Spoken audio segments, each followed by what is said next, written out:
हाय बच्चों, स्वागत है आपका अपने YouTube चैनल मैथ मस्ती विद रितेश पर। बच्चों, आज हम class 11th math NCERT book से प्रश्नावली 10.2 का क्वेश्चन नंबर 11 से 18 तक करने जा रहे हैं। तो शुरू करते हैं क्वेश्चन नंबर 11 से। क्वेश्चन नंबर 11 से पहले का क्वेश्चन हम पिछले वीडियो में कर चुके हैं। जो बच्चे उसे नहीं देखे हैं प्लीज़ जाकर उसे देख लें, क्योंकि शुरू से जब तक कोई एक्सरसाइज को किसी भी प्रश्नावली को नहीं देखिएगा तो बीच से समझने में थोड़ा सा दिक्कत हो सकता है। तो शुरू करते हैं। क्वेश्चन नंबर 11 में कह रहा है कि एक रेखा एक जीरो तथा 2-3 बिंदुओं को मिलाने वाली रेखाखंड पर लंब है तथा उसको 1:3 के अनुपात में विभाजित करती है। रेखा का समीकरण ज्ञात कीजिए। कह रहा है कि एक रेखा जो है ये बिंदु 1,0 और 2,3 से जा रही है। ये इस दोनों बिंदुओं को मिला रही है और एक रेखा जो है इस पर लंब है। इस तरह से ये लंब है। एक रेखा 1,0 तथा 2-3 बिंदुओं को मिलाने वाली रेखाखंड पर लंब है तथा उसको 1:n के अनुपात में विभाजित करती है। ये रेखा जो है इस रेखा को 1:n के अनुपात में विभाजित करती है। तो कह रहा है रेखा का समीकरण ज्ञात कीजिए, यानी इस रेखा का हमें समीकरण निकालना है। तो इसको हम ए नाम दे देते हैं, इसको बी, इसको सी और यहाँ डी। तो हमें सी डी रेखा का समीकरण निकालना है। तो किसी भी रेखा का समीकरण निकालने के लिए अगर हमारे पास ढाल आ जाए और उस रेखा पर कोई एक बिंदु आ जाए तो समीकरण हम आसानी से निकाल लेंगे। तो वही कोशिश करते हैं कि इस रेखा का जब समीकरण निकालना है तो इस रेखा का ढाल निकालने का कोशिश करेंगे और इस रेखा पर एक बिंदु ये हमें आसानी से मिल सकता है, क्योंकि इस रेखा का जो है दो बिंदु है और इसको 1:n में विभाजित कर रहा है ये बिंदु। तो इस बिंदु का निर्देशांक निकल जाएगा अंतः विभाजन से। फिर अगर बात किया जाए ढाल का, तो इसका ढाल अगर m1 हम लिख दें और इसका ढाल m2 लिख दें तो ये रेखा और ये रेखा दोनों एक दूसरे पर समकोण पर है, 90 डिग्री पर है, लंब है। तो इसीलिए इस दोनों रेखा के ढाल का गुणनफल जो होगा वो -1 के बराबर होगा। यानी जब हम m1 गुना m2 बराबर -1 करेंगे तो m2 हमारे पास आ जाएगा और अंतः विभाजन का सूत्र लगाएंगे तो इस बिंदु का निर्देशांक आ जाएगा।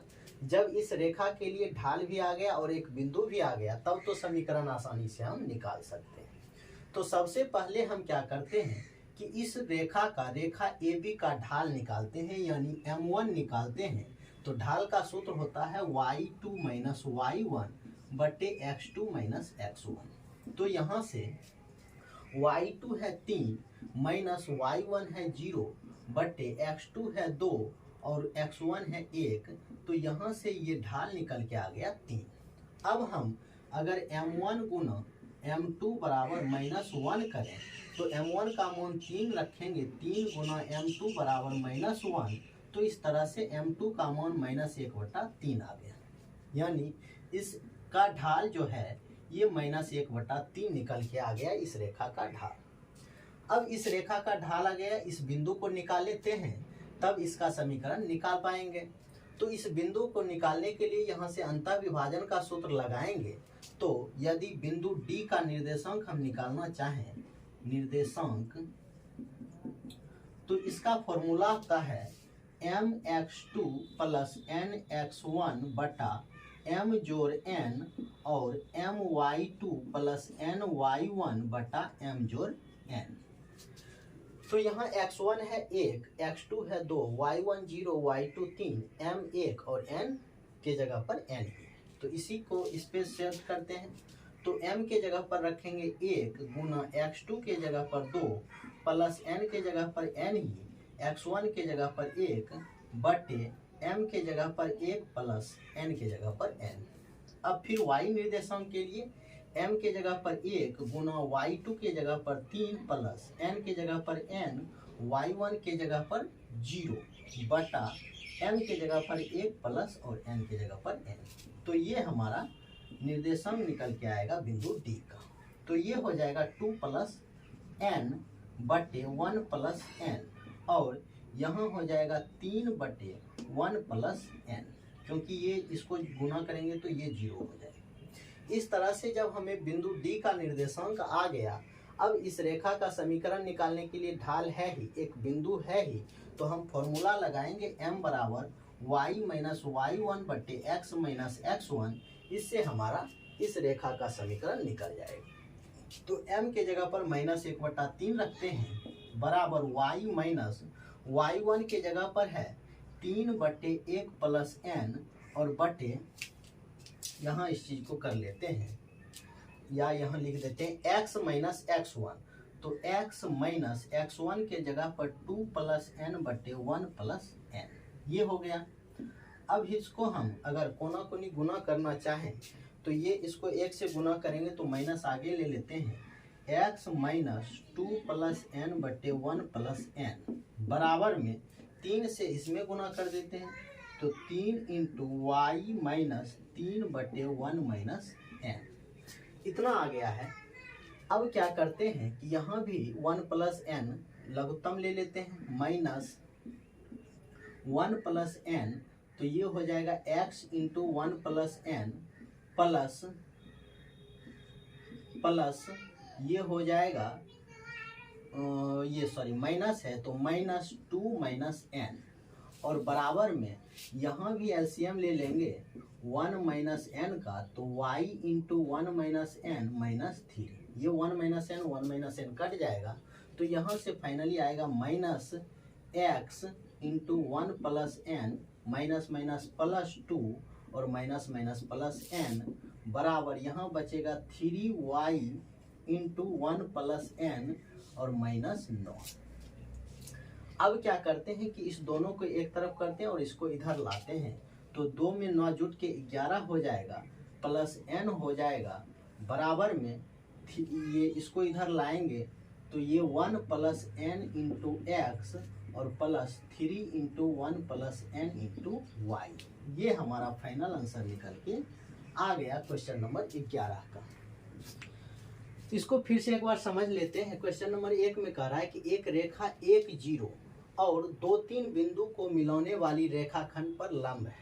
एक रेखा जो है ये रेखा 1 0 और 2-3 को मिलाने वाली रेखाखंड पर लंब है तथा उसको 1:n के अनुपात में विभाजित करती है। यानी इस रेखा को ये लंब जो है 1:n के अनुपात में विभाजित करती है। तो इस रेखा का समीकरण ज्ञात करना है। इस रेखा तो रेखा का समीकरण निकालने के लिए हमारे पास ढाल होना चाहिए और कोई एक बिंदु इस रेखा पर होना चाहिए जिससे हम इसका समीकरण निकाल पाएंगे।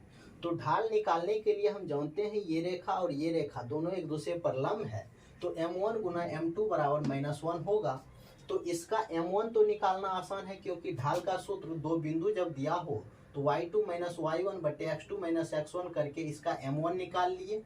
फिर m1 गुना m2 बराबर -1 किए, m1 के जगह पर 3 रख के m2 निकल गया, यानी इसका ढाल निकल गया। अब इस बिंदु को निकालना है क्योंकि इस रेखा को निकालने के लिए, इसका समीकरण निकालने के लिए ढाल और एक बिंदु चाहिए। तो ये बिंदु जो है इसको 1:n में विभाजित करती है। तो अंतः विभाजन का सूत्र दे के हम बिंदु D का निर्देशांक निकालेंगे। तो D का निर्देशांक सूत्र लिख दिया x2 प्लस nx1 बटे m जोड़ n और my2 प्लस ny1 बटे m जोड़ n, जिसमें ये x1 है, x2 है, y1 है, y2 है, ये m और n। इसी को यहाँ पे रख दिए तो हमारे पास D का निर्देशांक ये निकल के आ गया।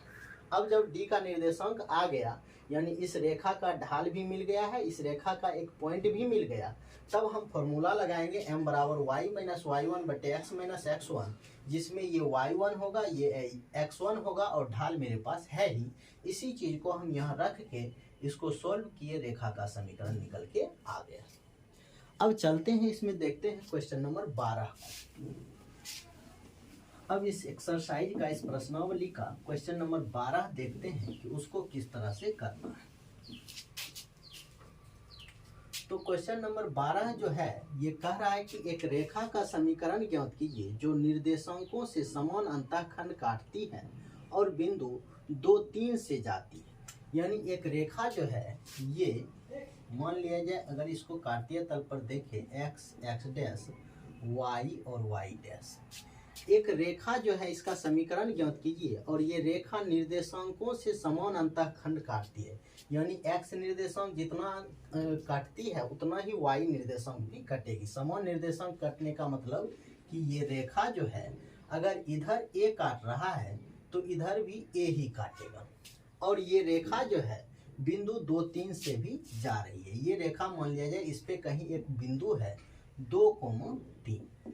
अब इस रेखा का समीकरण निकालना है तो इस रेखा का समीकरण का हम सूत्र जानते हैं x बटा a जोड़ y बटा b बराबर 1 होता है, जिसमें a है x अंतःखंड और b है y अंतःखंड। तो इसमें देख रहे हैं x अंतःखंड भी a और y अंतःखंड भी b, क्योंकि समान है तो a मान लिए हैं तो b के जगह पर भी हम a ही रखेंगे। तो x बटा a जोड़ y बटा a बराबर 1। यहाँ से ये लघुत्तम ले लेते हैं तो x प्लस y बराबर 1, यानी x प्लस y बराबर a, यही हमारा समीकरण होगा। लेकिन ये तो हम माने हैं, पहले a का मान हम निकाल के यहाँ रख देंगे। समीकरण 1 अगर इसको मान लेते हैं, इस पे रख देंगे तो वो हमारा आंसर हो जाएगा। तो a का मान कैसे निकालेंगे? तो ये समीकरण जो है इस रेखा का समीकरण है और इस रेखा पर ये बिंदु है, तो ये बिंदु तो इसको संतुष्ट करेगी। तो x का मान 2 रख देते हैं प्लस y का मान 3 बराबर a, यानी a का मान यहाँ से 5 निकल गया। अब इस समीकरण 1 में a का मान रख देंगे। मान रखने पर ये निकल के आएगा x प्लस y बराबर 5 और यही हमारा आंसर हो जाएगा। इस तरह से 12 नंबर क्वेश्चन कुछ नहीं था, बहुत आसान था। अब देखते हैं अगला क्वेश्चन नंबर 13 को।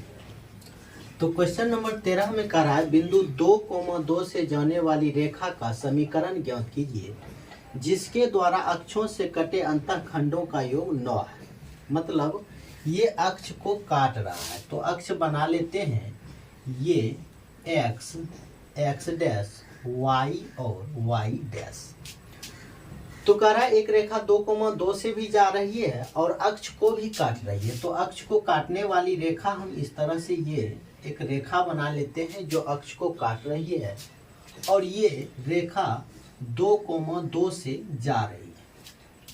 तो कह रहा है ये जो अंतःखंड काट रहा है, x अक्ष और y अक्ष को जो काट रहा है, इसके अंतःखंड का योग 9 है। तो मान लेते हैं कि अगर ये x अक्ष को a अंतःखंड काटता है और y अक्ष को b अंतःखंड काटता है, तो ये अंतःखंड का योग 9 है। तो इसको यहाँ से हम लिख सकते हैं a प्लस b बराबर 9। ठीक, तो यहाँ से a का मान या b का मान किसी का भी मान निकाल सकते हैं।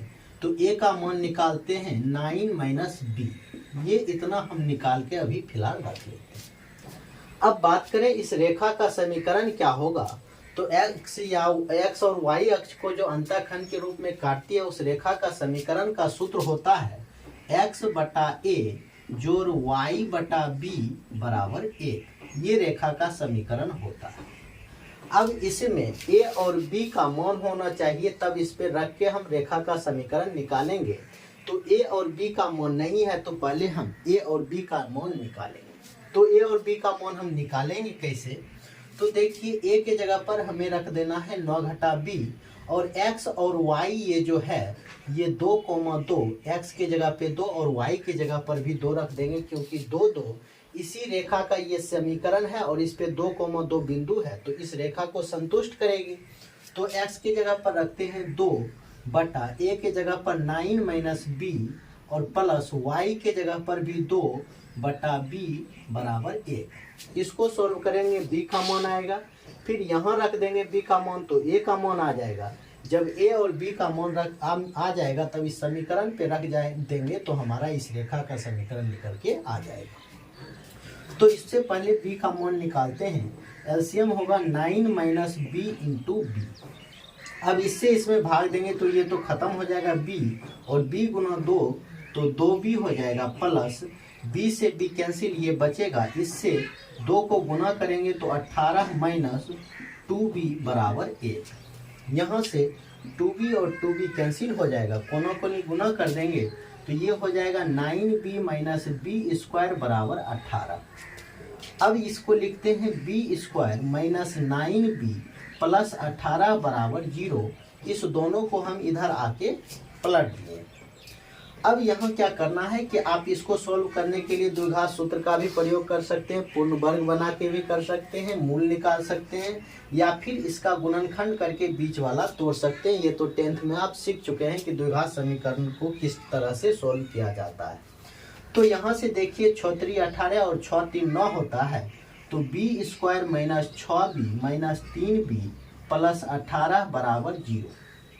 अब इस दोनों में b कॉमन ले लेते हैं तो b माइनस 6, और यहाँ माइनस 3 कॉमन ले लेते हैं तो b माइनस 6 बराबर 0। तो यहाँ से निकल के आएगा b minus 6 into b minus 3 बराबर 0। इस तरह से b का मान एक आ गया 6, एक आ गया 3।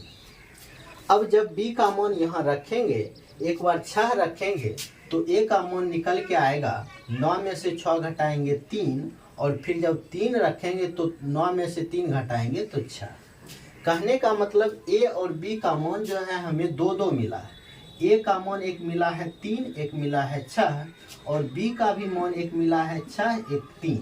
ये बारी बारी से एक बार यहाँ a के जगह पर 3 और b के जगह पर 6 रखेंगे, एक समीकरण निकल के आएगा। फिर एक बार a के जगह पर 6 और b के जगह पर 3 रखेंगे तो फिर एक समीकरण निकल के आएगा। तो इसको अब हम यहाँ से आगे बढ़ाते हैं, तो x बटा 3 प्लस y बटा 6 बराबर 1, ये एक समीकरण होगा। इसको और सोल्व कर लेते हैं तो ये हो जाएगा 6, 2x प्लस y बराबर 1, तो 2x प्लस y बराबर 6, एक समीकरण तो ये होगा।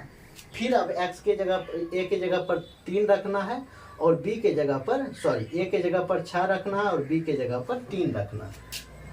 तो x बटा 6 प्लस y बटा 3 बराबर 1, यहाँ से निकल के आएगा x प्लस 2y बराबर 1, यानी x प्लस 2y बराबर 6, एक समीकरण ये होगा। दोनों ही इस रेखा का समीकरण है जो हमें निकालना था, निकाल दिए। एक बार फिर से समझ लेते हैं। क्वेश्चन कह रहा है कि एक रेखा का ये बिंदु 2,2 से जाने वाली रेखा, एक रेखा है जो 2,2 से जा रही है, और आगे कह रहा है इसका समीकरण ज्ञात करने के लिए जिसके द्वारा अक्ष से कटे अंतःखंड का योग 9 है। इस रेखा के द्वारा जो अक्ष से कटा अंतःखंड है a और b, इसका योग 9 है। ये हम मान लिए कि x अंतःखंड a कटा है और y अंतःखंड b कटा है। इस अंतःखंड के योग का योग जो दिया हुआ है वो 9 दिया हुआ है, तो a प्लस b बराबर 9 लिख दिए। यहाँ से a या b का मान निकाल लिए, a बराबर 9 माइनस b आ गया। अब जो है इस रेखा का समीकरण, अंतःखंड काटने वाली रेखा का समीकरण का सूत्र होता है x बटा a जोड़ y बटा b बराबर 1, जिसमें a और b अभी हमारे लिए अननोन है। इसको हम नहीं जान रहे हैं कि a और b का मान कितना है।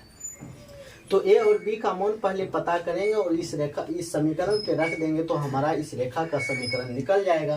तो a और b का मान निकालने के लिए हम क्या किए कि ये रेखा जो है, इस रेखा पर ही बिंदु ये 2,2 है, इसका मतलब ये बिंदु इस रेखा के समीकरण को संतुष्ट करेगी।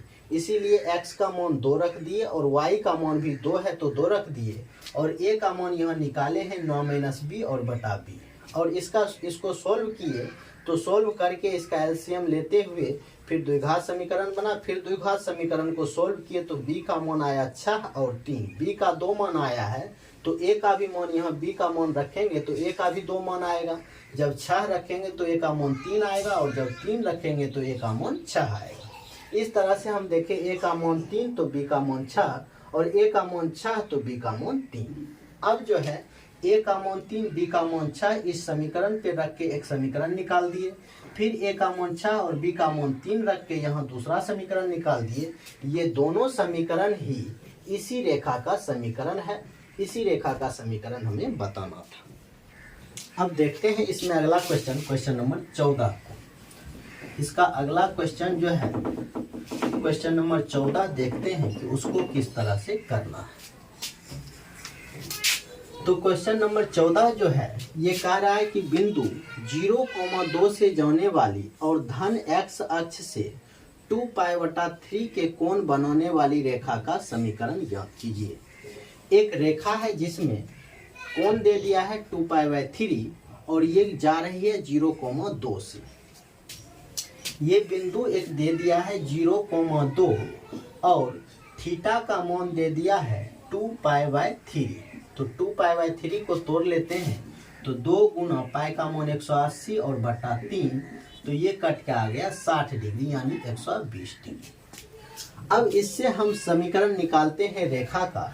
तो ये जो होता है m बराबर tan थीटा, तो पहले यहाँ से m का मान निकलेगा, तो m बराबर tan 120 डिग्री।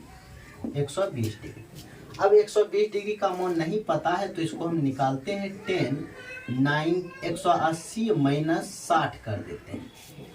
तो यहाँ से m का मान निकल के आएगा tan 180 माइनस थीटा। 180 पर चेंज नहीं होता, ये सब त्रिकोणमिति में आप सीख चुके हैं।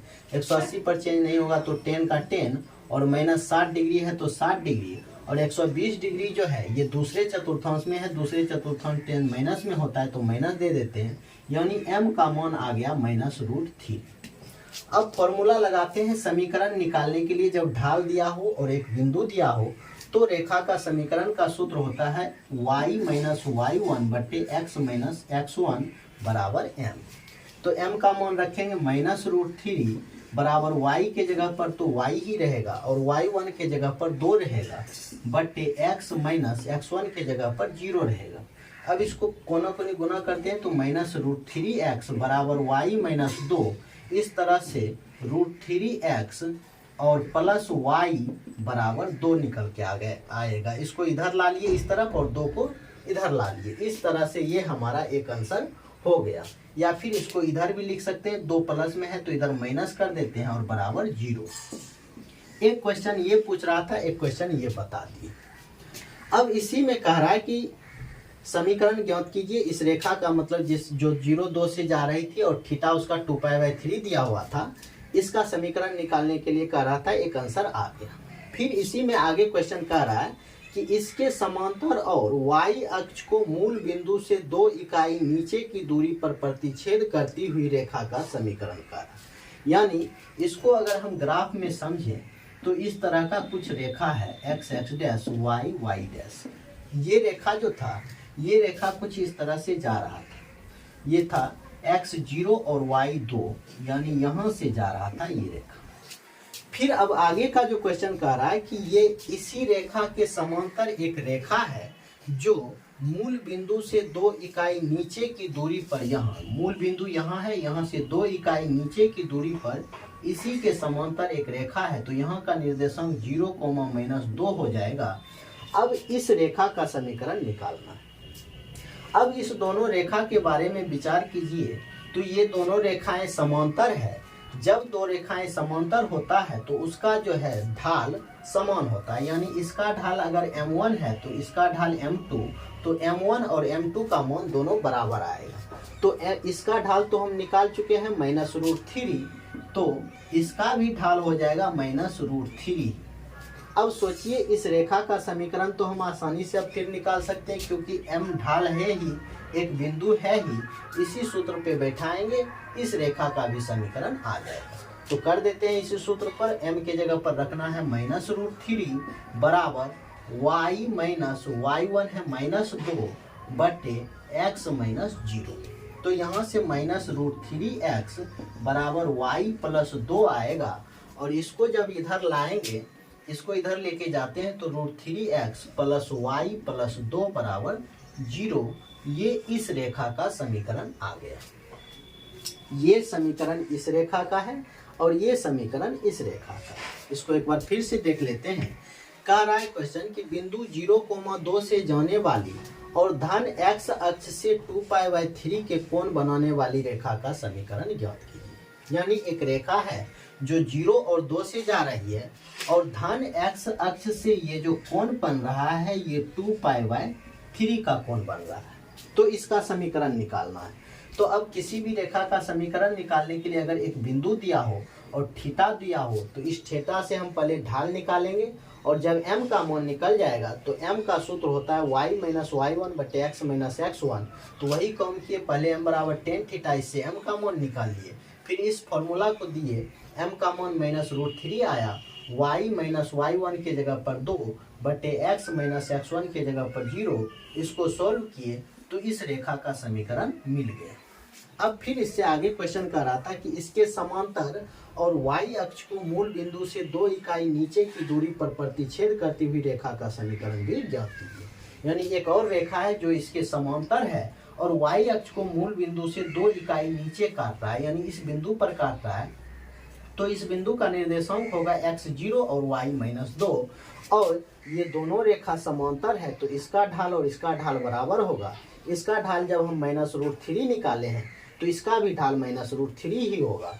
अब इस रेखा का समीकरण निकालना है, हमारे पास ढाल है और एक बिंदु है, तो इस तरह से इसका सूत्र होता है m बराबर y माइनस y1 बटे x माइनस x1। इसी सूत्र पर यहाँ से हम इसका समीकरण निकाल रहे हैं। m के जगह पर -√3 और y माइनस y1 के जगह पर इस बार -2 है बटे x माइनस x1 के जगह पर 0 है। इसको सॉल्व किए तो ये समीकरण जो निकल के आया ये इस रेखा का समीकरण निकल के आया। अब इस तरह से दोनों रेखा का समीकरण निकल गया और यही दोनों हमारा आंसर भी हो गया। अब बढ़ते हैं आगे के क्वेश्चन में, क्वेश्चन नंबर 15 की तरफ। 14 तक तो कर लिए हैं, अब अगला क्वेश्चन देखते हैं, क्वेश्चन नंबर 15 को। तो क्वेश्चन नंबर 15 कह रहा है कि मूल बिंदु से किसी रेखा पर डाला गया लंब रेखा से बिंदु -2,9 पर मिलता है, रेखा का समीकरण ज्ञात कीजिए। मूल बिंदु से किसी रेखा पर लंब डाला गया है, तो पहले इस चीज को हम बना लेते हैं x, x डैश, y और y डैश। ये रहा मूल बिंदु। यहाँ से मान लिया जाए एक रेखा ये है, इस रेखा पर यहाँ से लंब डाला गया है, तो यहाँ का निर्देशांक है 0,0 और कह रहा है मूल बिंदु से किसी रेखा पर डाला गया लंब रेखा से बिंदु -2,9 पर मिलता है। ये जो लंब डाला गया है ये इस रेखा से -2,9 पर मिलता है, यानी ये बिंदु जो है ये बिंदु का निर्देशांक -2,9 हो जाएगा। अब कह रहा है रेखा का समीकरण ज्ञात कीजिए, यानी ये रेखा जो था इस रेखा का हमें समीकरण निकालना है। अब सोचिए इस रेखा का समीकरण निकालने के लिए हमारे पास एक बिंदु है, अगर हमारे पास ढाल आ जाए तो आसानी से हम इस रेखा का समीकरण निकाल लेते हैं। तो अब ढाल निकालने पर विचार करते हैं कि ढाल कैसे निकाला जाए। तो अब देखते हैं कि ये रेखा और ये रेखा एक दूसरे पर लंब है, तो जब दो रेखा एक दूसरे पर लंब होता है तो उसके ढाल का गुणनफल -1 आता है। यानी अगर हम इसका ढाल m1 कह दें और इसका ढाल m2 कह दें तो m1 गुना m2 का मान -1 आएगा। तो पहले हम इसका ढाल निकाल लेते हैं, यानी m1 का मान निकाल लेते हैं। तो m बराबर ढाल का सूत्र होता है y2 माइनस y1 तो 9 माइनस 0 बटे x2 माइनस x1 तो -2 माइनस 0। तो ये जो निकल के आएगा ये निकल के आएगा -9/2। अब हम जानते हैं कि ये दोनों रेखा एक दूसरे पर लंबवत है, तो m1 गुना m2 का मान होगा -1। m1 का मान जब -9/2 रखेंगे गुना m2 बराबर -1, तो माइनस माइनस कैंसिल होके m2 का मान आ गया 2/9। अब देखिए इस रेखा का ढाल भी हमारे पास आ गया है 2/9 और इस रेखा पर एक बिंदु भी मिल गया है -2,9। अब तो इस रेखा का समीकरण निकालने में हमें कोई परेशानी नहीं होगी, क्योंकि इस तरह का सवाल हम बहुत कर चुके हैं। तो सूत्र लगाते हैं m बराबर y माइनस y1 बटे x माइनस x1, जिसमें m का मान है 2/9 बराबर y के जगह पर तो y ही रहेगा, माइनस y1 के जगह पर 9 बटे x के जगह पर x ही माइनस x1 के जगह पर -2। तो यहाँ से 2/9 बराबर y माइनस 9 बटे x प्लस 2। अब इसको कोना कोनी गुना करेंगे तो 9x प्लस 18 बराबर 9y माइनस 9 81। ये यहाँ तक ये आ रहा है। अब हम क्या करते हैं कि 9x एक बार, अच्छा सॉरी यहाँ 2 है, मिस्टेक से ये 9 लिखा गया 2, तो गुना करेंगे तो 2x आएगा, यहाँ 2x और प्लस 2 दूना 4 बराबर 9y माइनस 81। ठीक है, तो यहाँ से 2x बराबर निकल के आएगा 9y और माइनस 81 और 4 माइनस में आएगा तो 85 हो जाएगा। ये हमारा फाइनल आंसर यहाँ से निकल के आ गया। इस चीज़ को एक बार फिर से समझ लेते हैं। तो ये कह रहा है कि मूल बिंदु से किसी रेखा पर डाला गया लंब, मूल बिंदु से एक रेखा पर लंब डाले हैं जो इस रेखा से बिंदु -2,9 पर मिलता है। रेखा का समीकरण ज्ञात करना है, इस रेखा का समीकरण ज्ञात करना है। तो ये दोनों रेखाएं एक दूसरे पर लंब है, तो m1 गुना m2 का मान -1 आएगा। m1 पहले निकाल लिए हैं, m1 का सूत्र होता है y2 - y1 बटे x2 - x1। तो y2 9 - 0 बटे -2 - 0, यहाँ से -9/2 निकल के आया। अब m1 गुना m2 बराबर -1 लगाए, तो m1 का मान -9/2 रखे, तो इस तरह से m2 का मान आ गया है 2/9। अब जो है इस रेखा का एक बिंदु है और एक ढाल है, तो इससे हम समीकरण निकालेंगे m बराबर y - y1 बटे x - x1 करके। m का मान 2/9 रहेगा और y के जगह पर y ही -y1 के जगह पर 9 बटे x के जगह पर x ही -x1 के जगह पर 2। तो इस तरह से ये सोल्व करके हमारा इतना आंसर 15 नंबर का आ गया। अब देखते हैं आगे का क्वेश्चन नंबर 16।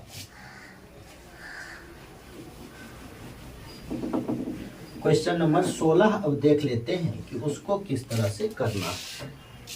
क्वेश्चन नंबर 16 में कह रहा है कि तांबे की छड़ की लंबाई L सेंटीमीटर में सेल्सियस ताप C का रैखिक फलन है। कह रहा है कि तांबे की छड़ की लंबाई L जो है 16 नंबर लिख देते हैं, 16 नंबर का है ये।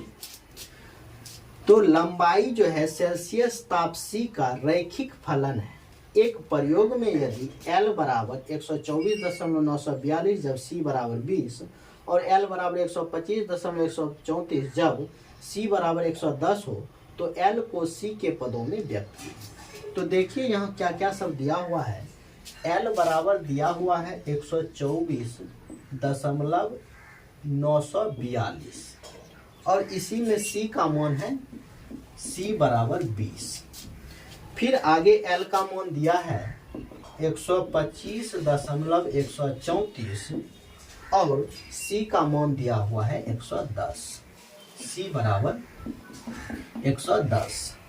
तो कह रहा है L को C के पदों में व्यक्त करना। तो हम क्या करते हैं, यहाँ इसको ले लेते हैं X और इसको ले लेते हैं Y, यानी ये हो जाएगा x1, ये y1, ये x2 और ये y2। इस तरह से हम लिख भी देते हैं, ये x1, ये y1, ये x2 और ये y2। तो कह रहा है L को C के पदों में व्यक्त करना है।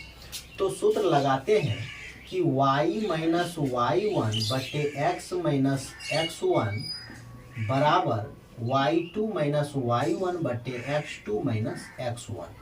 ये सूत्र होता है समीकरण का, क्योंकि ये जो है रैखिक फलन है। रैखिक फलन कहने का मतलब एक ही रेखा पर है। एक ही रेखा पर जब 3 बिंदु होता है तो उसके लिए यही फॉर्मूला होता है y - y1 बटे x - x1 बराबर y2 - y1 बटे x2 - x1।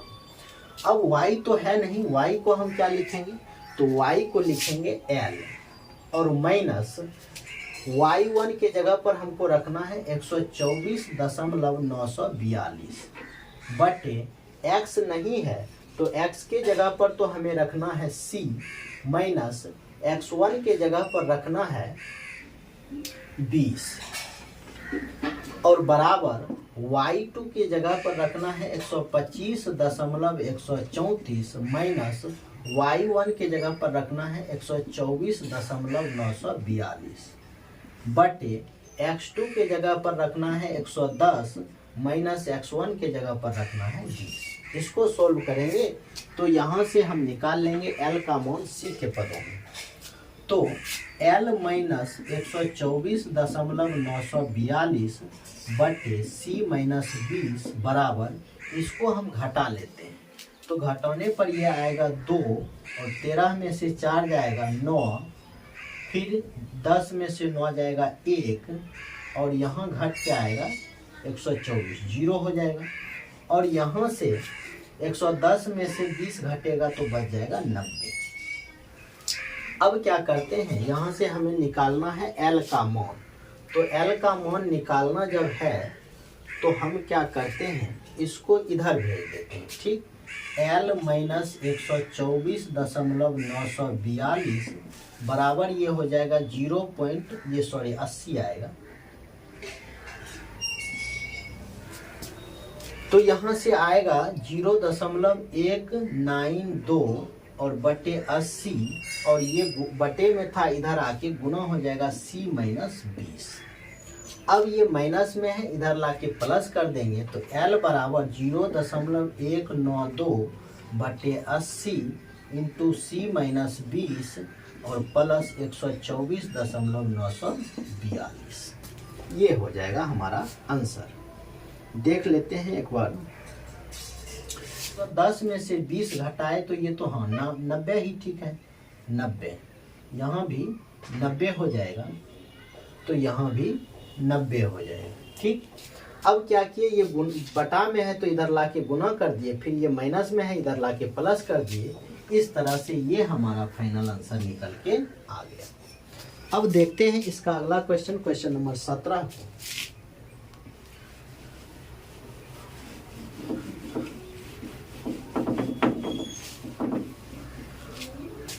अब क्वेश्चन नंबर 17 जो है ये दिया हुआ है कि किसी दूध भंडार का स्वामी जो है वो प्रति सप्ताह 980 लीटर दूध 14 रुपया प्रति लीटर के भाव से, ये दूध का मात्रा है 980 लीटर, ये बेच रहा है, भाव है इसका 14 रुपया प्रति लीटर। फिर कह रहा है और 1220 लीटर दूध फिर बेच रहा है 16 रुपया प्रति लीटर के भाव से बेच सकता है। विक्रय मूल्य तथा मांग के मध्य के संबंध को रैखिक मानते हुए, विक्रय मूल्य और मांग का जो संबंध है ये एक रैखिक संबंध है, इस चीज को मानते हुए ज्ञात कीजिए कि प्रति सप्ताह वह कितना दूध 17 रुपया प्रति लीटर के भाव से बेच सकता है। तो ये कितना दूध है, इस बार ये दूध का मात्रा नहीं दिया हुआ है और रेट लिख दिया है 17 रुपया प्रति लीटर। तो वही काम करते हैं, जिस तरह से 16 का किए उसी तरह से 17 का भी करेंगे। ये जो दाम जो दिख रहा है इसको हम x निर्देशांक लेंगे और ये मात्रा जो है इसको y निर्देशांक ले लेते हैं। तो देख लेते हैं 17 नंबर क्वेश्चन को फिर से याद करते हैं। यहाँ से थोड़ा सा मिस्टेक गलती हो गया कुछ, देख लेते हैं। y माइनस y1, तो इसको पहले एक रेखा पर दिखा देते हैं। ये है 14,980, फिर है 16,1220, फिर है 17, y। यहाँ y की जगह पर कुछ नहीं है तो y लिख देते हैं। अब सूत्र देते हैं y माइनस, इसको लिख लेते हैं x1 y1 और इसको लिख देते हैं x2 y2। तो ये हो जाएगा y माइनस y1 के जगह पर 980 बटे x के जगह पर तो 17 रखना है, माइनस x1 के जगह पर 14 रखना है, बराबर y2 1220 माइनस y1 980 बटे x2 के जगह पर 16 माइनस x1 के जगह पर 14। इस बार ठीक है। तो y माइनस 980 बटे 17 में से 14 घटेगा 3, बराबर ये घटेगा तो आ जाएगा 240 बटे 16 में से 14 घट के 2, तो ये कैंसिल तो हो जाएगा 120 बार में। और y माइनस 980 बराबर आ जाएगा, 3 से गुना करेंगे 360 और y बराबर 360 प्लस 980 जब करेंगे तो ये आ जाएगा 9 3 12 अच्छा 14, हाँ 1340 लीटर। ये हमारा फाइनल आंसर आ गया। इसको एक बार फिर से देख लेते हैं। क्या कह रहा था कि किसी दूध भंडार का स्वामी था, वो प्रति सप्ताह 980 लीटर दूध बेचा था 14 रुपया प्रति लीटर के दर से। पहले सप्ताह में 980 लीटर दूध 14 रुपया प्रति लीटर के दर से बेचा। फिर 1220 लीटर जो दूध है वो उसको 16 रुपया प्रति लीटर के दर से बेच दिया। फिर कह रहा है कि विक्रय मूल्य और मांग के मध्य के संबंध को रैखिक मानते हुए, इस मांग को जो है एक रैखिक मानेंगे, मानते हुए यह ज्ञात कीजिए कि प्रति सप्ताह वह कितना दूध, इस बार कितना दूध कह रहा है, यानी दूध का मात्रा नहीं दिया हुआ है तो यहाँ प्रश्नवाचक चिन्ह लगा दिए हैं, 17 रुपया प्रति लीटर के दर से बेच सकता है। तो अब हम क्या किए कि एक को x निर्देशांक मान लिए, ये एक को y निर्देशांक, और इसको हम एक रेखा पर दिखा दिए कि 14,980, 16,1220 और 17, यहाँ कुछ नहीं है तो y मान लिए। अब रैखिक समीकरण एक ही रेखा पर 3 बिंदु है तो y माइनस y1, इसको x1 y1 ले लिए, इसको x2 y2, y minus y1 बटे x माइनस x1, x की जगह पर 17 माइनस x1 की जगह पर 14 बराबर y2 माइनस y1 बटे x2 माइनस x1। अब इसको इस तरह से सोल्व किए तो y का मान 1340 लीटर, यानी 1340 लीटर दूध जो है वह 17 रुपया प्रति लीटर के भाव से बेच सकता है। अब देखते हैं इसी का क्वेश्चन जो आगे का है 18 नंबर क्वेश्चन, उसको देखते हैं। क्वेश्चन नंबर 18 देख लेते हैं। तो 18 नंबर कह रहा है कि अक्षों के बीच रेखाखंड का मध्य बिंदु P A B है, दिखाइए कि रेखा का समीकरण x बटा a और y बटा b बराबर 2 है। तो अक्षों के बीच एक रेखाखंड है, तो अक्ष के बीच एक रेखाखंड खींचते हैं x x डैश y और y डैश, इसके बीच एक रेखाखंड है।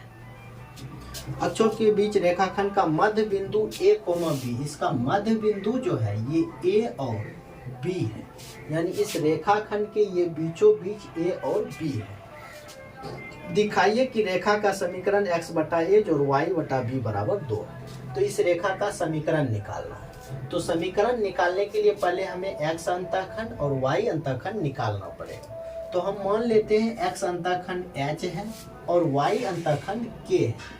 x अंतःखंड a और y अंतःखंड b मान सकते थे, लेकिन क्वेश्चन में a और b दिया हुआ है, इसीलिए हम x अंतःखंड को h माने हैं और y अंतःखंड को k माने। अब सोचिए कि इस बिंदु का निर्देशांक जो होने वाला है वो क्या होगा। तो x निर्देशांक तो h है और y कुछ नहीं चला तो 0। फिर उसी तरह से इस बिंदु का निर्देशांक तो x तो y अक्ष पर है तो x 0 और y की जगह पर k। अब इस रेखा के बारे में सोचिए कि दो बिंदु मिल गया है और ये मध्य बिंदु है। कहने का मतलब इसका मध्य बिंदु ये है, तो मध्य बिंदु का निर्देशांक अगर लगाएंगे x निर्देशांक के लिए तो x1 जोड़ x2 बटे 2 बराबर a, यानी h प्लस 0 बटा 2 बराबर a। यहाँ से h का मान आ जाएगा 2a। अब फिर वही काम y निर्देशांक के लिए करेंगे, यानी k जोड़ 0 बटा 2 बराबर b, तो यहाँ से k का मान निकल के आएगा 2। अब इस रेखा का समीकरण निकालेंगे तो x बटा x अंतःखंड है h प्लस y बटा y अंतःखंड है k बराबर 1। अब h जो है ये h का मान 2a निकाले हैं तो x बटा 2a प्लस y बटा k का मान 2b निकाले हैं बराबर 1। यहाँ से 2 कॉमन निकाल के इधर भेज देंगे तो x बटा a जोड़ y बटा b बराबर 2 निकल के आ गया। यही हमें प्रूव करके दिखाना था।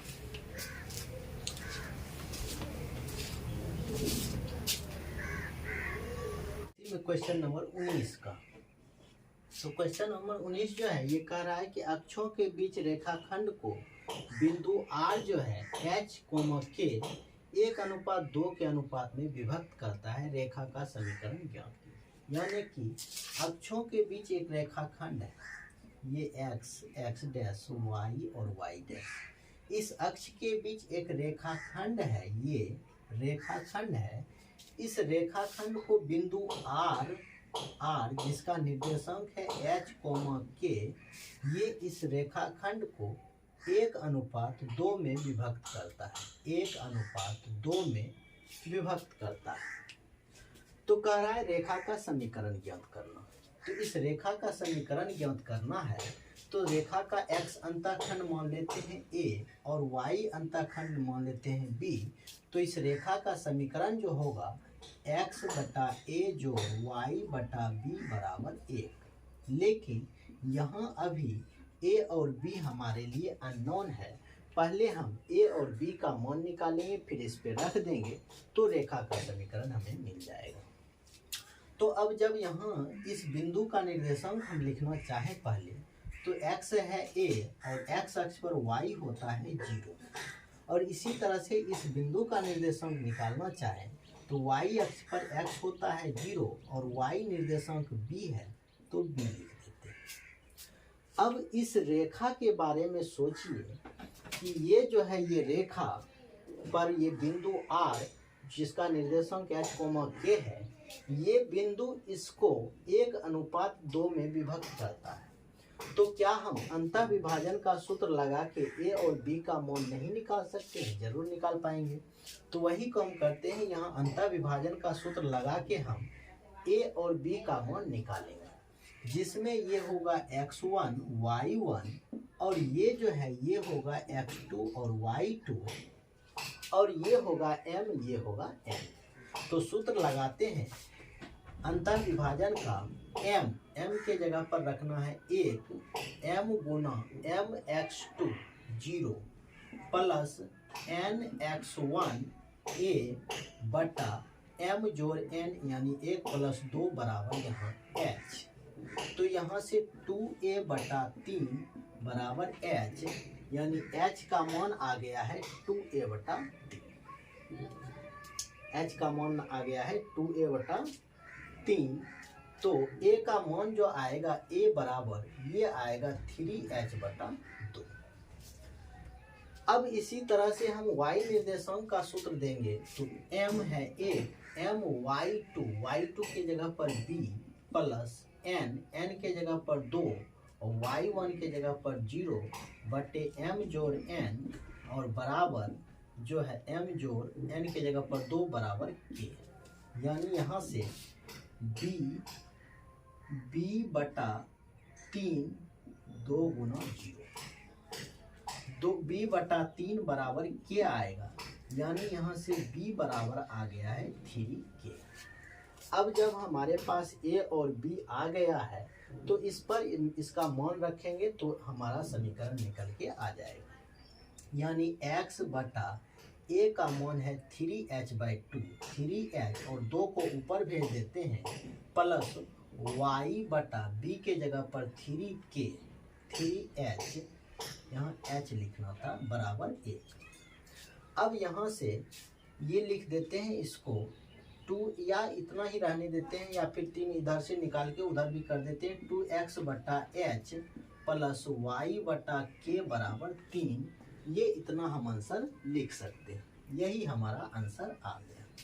इसको एक बार फिर से समझ लेते हैं। कह रहा है कि अक्षों के बीच रेखाखंड को बिंदु h, k 1:2 के अनुपात में विभक्त करता है।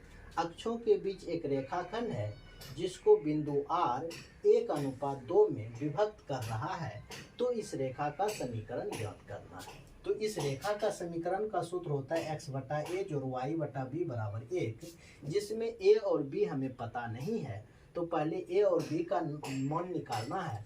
तो इस बिंदु का निर्देशांक होगा a, 0 और इस बिंदु का निर्देशांक होगा 0, b। अब इस रेखा के लिए ये x1 y1 x2 y2 m n और ये बिंदु भी मिल गया है। तो अंतः विभाजन का सूत्र लगा के a और b का मान हम निकाल लेंगे। तो पहले x के लिए लगाए अंतः विभाजन का सूत्र mx2, तो m Guna 0 plus nx1 n Guna a बटा m जोड़ n यानी 1 + 2 और बराबर में h निर्देशांक। तो यहाँ से हमारे पास a का मान 3h/2 आया। अब यही काम y के लिए करेंगे। m y2 है b प्लस n के जगह पर 2 और y1 है 0, तो गुना 0 बटे m जोड़ n बराबर के निर्देशांक। यहाँ से b का मान 3k आया।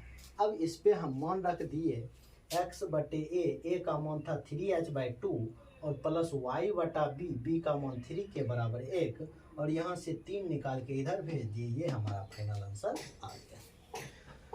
अब देखते हैं इस प्रश्नावली का लास्ट क्वेश्चन नंबर 20। इसके बाद प्रश्नावली 10.2 खत्म हो जाएगा। फिर अगले वीडियो में हम अगला क्वेश्चन लेके आएंगे। तो इसका आज लास्ट क्वेश्चन देख लेते हैं 20 का। कह रहा है रेखा के समीकरण की संकल्पना का प्रयोग करते हुए सिद्ध कीजिए कि 3 बिंदु 3 0 -2, -2 और 8, 2 संरेख, यानी 3 बिंदु हमारे पास दे दिया है। 3, 0 -2, -2 और 8, 2। ये इसको A ले लेते हैं, B ले लेते हैं और C ले लेते हैं। कह रहा है रेखा के समीकरण की संकल्पना का प्रयोग करते हुए सिद्ध करना है कि ये तीनों बिंदु संरेख है। 10th में तो हम संरेख के लिए दिखाते थे कि ए बी जोड़ बी सी बराबर ए सी हो गया तो संरेख हो जाएगा, या फिर त्रिभुज का क्षेत्रफल 0 हो जाए तो भी संरेख होगा। लेकिन यहाँ कह रहा है रेखा के समीकरण की संकल्पना का प्रयोग करते हुए, तो यहाँ से हम क्या करेंगे कि ए बी रेखा की का समीकरण निकाल लेंगे और बी सी रेखा का समीकरण निकाल लेंगे। दोनों समीकरण अगर बराबर हो जाएगा तो हम कह देंगे ए बी सी संरेख है। तो पहले ए बी रेखा का समीकरण के लिए ए बी के समीकरण के लिए तो समीकरण निकालना है तो y माइनस y1 के जगह पर 0 बटे x माइनस x1 के जगह पर 3 बराबर y2 माइनस y1 बटे x2 माइनस x1। तो यहाँ से निकल के आएगा y बटे x माइनस 3 बराबर माइनस 2 बटे माइनस 5, यानी ये निकल के आएगा 5y बराबर 2x माइनस 6। ये इस रेखा का समीकरण ए बी का आया है। अब इसी तरह से बी सी का समीकरण, बी सी के समीकरण के लिए अगर बी सी का भी समीकरण इतना ही आ जाएगा तो ए बी सी संरेख हो जाएगा। तो y माइनस y1 के जगह पर माइनस 2 बटे x माइनस x1 के जगह पर भी माइनस 2 बराबर y2 के जगह पर 2 माइनस y1 के जगह पर माइनस 2 बटे x2 माइनस x1 के जगह पर माइनस 2। तो ये हो जाएगा y प्लस 2 बटे x प्लस 2 बराबर 2 प्लस 2 बटे 8 प्लस 2। तो यहाँ से आएगा y प्लस 2 बटे x प्लस 2 बराबर 4 बटे 10। इसको काट देते हैं तो यहाँ से जो है कोना कोनी गुना करते हैं तो 5y प्लस 10 बराबर 2x प्लस 4। अब इस 10 को इधर लाएंगे तो 5y बराबर 2x माइनस 6, ये भी उतना ही आ गया। यानी जो समीकरण ए बी का आया वही समीकरण बी सी का भी आया है। तो हम यहाँ से लिख सकते हैं चूँकि ए बी का समीकरण बराबर बी सी का समीकरण, इसीलिए बिंदु ए बी सी संरेख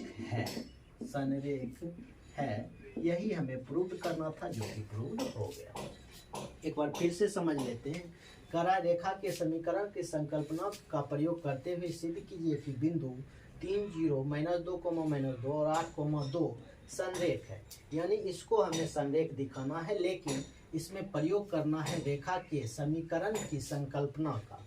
तो हम ये कहता है इसमें कि अगर ये तीन बिंदु संरेख हो तो ए बी का समीकरण और बी सी का समीकरण होगा। ये कह रहा है कि अगर कोई तीन बिंदु संरेख हो तो ए बी का समीकरण और बी सी का समीकरण बराबर होता है। तो हम इसका उल्टा लेके चलते हैं कि अगर ए बी और बी सी का समीकरण बराबर आ गया तो ये तीनों बिंदु संरेख हो जाएगा।